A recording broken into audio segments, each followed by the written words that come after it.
What is good, YouTube? It is your main man, the Source Kasuna, and today I'm finally bringing you guys my updated Knuckles build. Not really much for updates, but you'll see what I mean in a moment. Let's get right into it.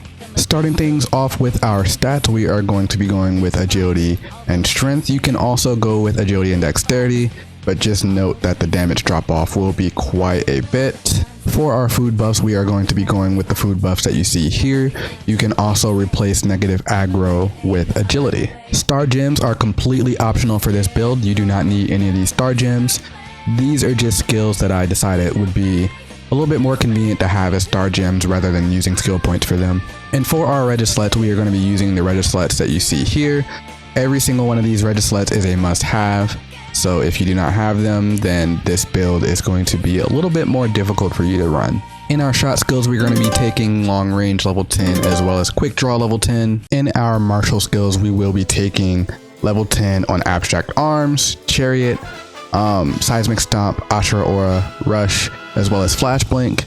And then we also will be taking level 10 on martial mastery and martial discipline, and level 1 on slide. In our magic skills, we are going to be taking MP charge level 10 as well as impact level 7 and finale level 1 so that we can have the combo ender.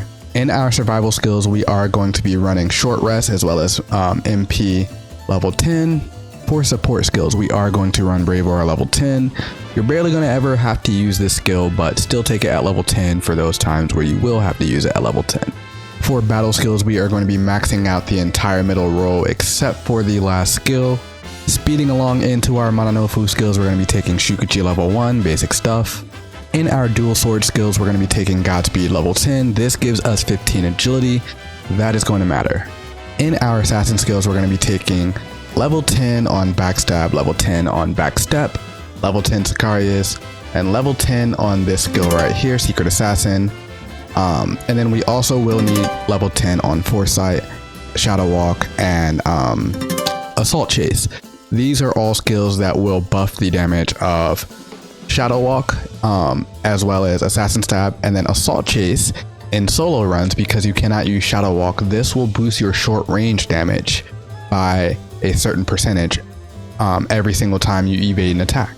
And so this will be our replacement for Shadow Walk in solo runs. And finally, topping everything off in our Crusher skills, we're going to be taking Goliath Punch level 10. We're going to be taking Floating Kick level 1 for the iframe with the Regislet, and we will be taking Annihilator at level 10. This build uses almost all 396 skill points that we have for our character. So just note that you know, you don't have to take every single skill that I take. Use this build for reference by all means. Take any skill at your own discretion based on how you play. And also just, you know, leave out any skill that you feel like you don't need based on how you play as well. If we head over to our equipment, for our weapon, we are indeed using DTE Knuckles. For our DTE Knuckle stat, you are going to want the element, the DTE of course, attack 10%, agility 10%. And instead of attack speed, we no longer need that because the level cap has gotten high enough where we can reach max motion without any help of any attack speed in any of our gear. So we're going to opt for critical damage in the fifth stat instead. For the crystals on our Knuckles, we are going to be running Fubbit as well as Supreme Evil Crystal Beast. For our dagger, we are going to be using the Frog Warrior dagger. I know that there is a higher weapon attack dagger that we can use. I don't have that dagger. However, this dagger is still pretty good. It's a really high weapon attack. It gives you short range damage, motion speed, you know, the good stuff. And then you can also opt for the DTE daggers if you have those as well. For our armor stats, again, we are going to be skipping attack speed as well as critical rate. We don't need any of that. We're going to be running stats like that look like these. And for the crystals, we are going to be using Altadar as well as Remnant of Beyond. For our additional, we have two options. You can run the Winking Gingerbread Man, or you can run the Side Ponytail. Both additionals will get you around the same damage. I would personally go for the Side Ponytail if you lack the spin it to get the Winking Gingerbread Man, because the Side Ponytail is really, really cheap. And you know, if you're going to run the Side Ponytail, run crystals like these. And if you're going to run the Winking Gingerbread Man, run these crystals. For our ring, you can pretty much run any ring that you want. You can literally run any ring that you want. I'm not joking when I say this. The ring is like the least important part of this build. The crystals are more important than the ring. But personally, I ran the Glowing Sea Talisman because it gives you extra stability. This raises our minimum graze damage to be decently higher, and that is going to matter for Knuckles because Knuckles is very unprivileged in the verse of grazing. For our crystals on the ring, we're going to be running Remnant of Beyond, and we're going to be running Sekken of Kami so that we can have that extra attack MP recovery. You can also run, you can also opt for Stellar Ooze too if you would rather have natural MP regen and a little bit more physical pierce. For avatars, you're basically just going to want to prioritize physical pierce, agility, stuff like that. And heading over into our spreadsheet section, I'm going to kind of keep this brief because I've shown you guys the spreadsheet for Knuckles already before, but I have the boss data as Mimigon. This is the boss that this data is basically coming up for. I still think that there's some inaccuracies in this spreadsheet, but it's very, very small. But if we look at our rush damage, this checks out with what we're getting in game. If I turn whack to true, as you can see, this is kind of where the inaccuracies come in. I get a little bit higher than this in game, and I still can't really pinpoint why, but I'm not going to worry too much about that because it's still accurate enough. But anyways, I will publicly release the spreadsheet in the description below.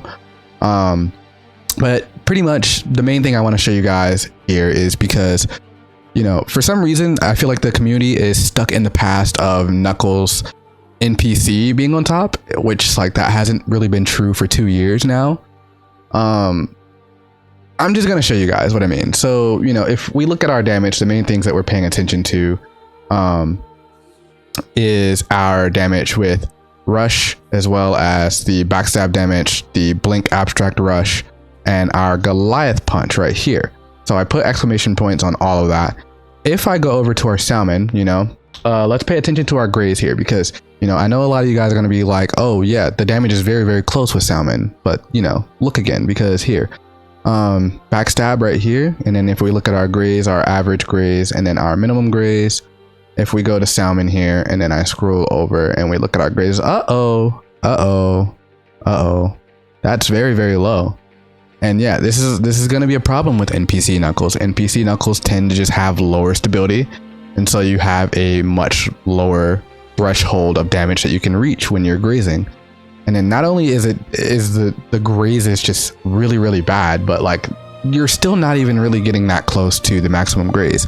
I actually was in a voice call with a friend yesterday, and I decided to be an asshole and just say, you know, what if we just took our crystals off of our wait, I did the wrong thing there. What if we just took our crystals off of our weapon, right?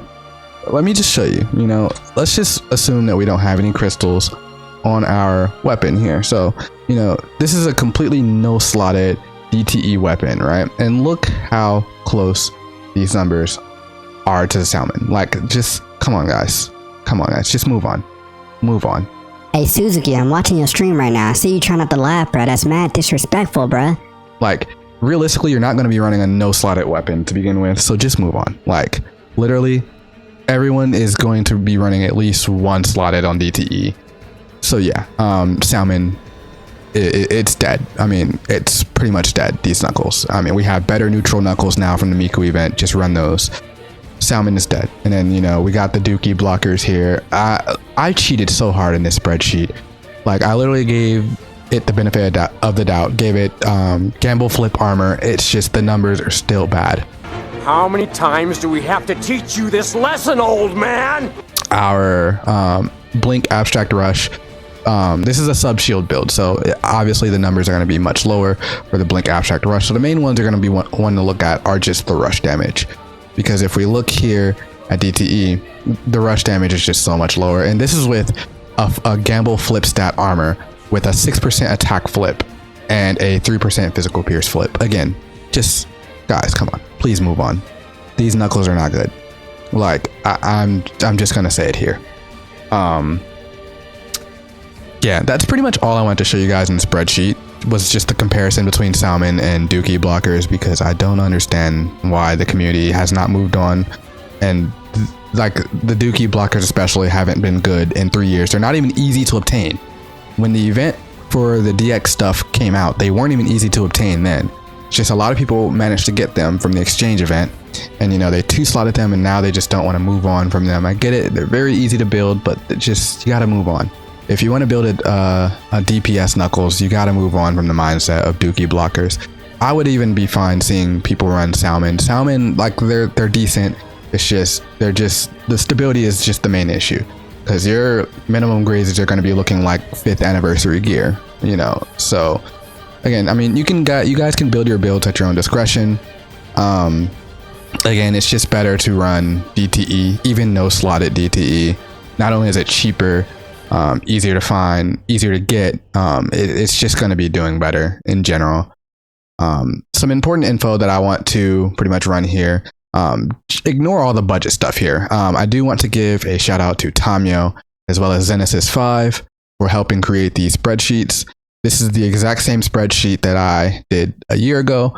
I just updated it to have the modernized info. I will be adding the new knuckle skills to the spreadsheet pretty soon. So just be on the lookout for that. And yeah, that's pretty much it for this video. If you guys enjoyed this video, please be sure to leave a like, subscribe, and peace out.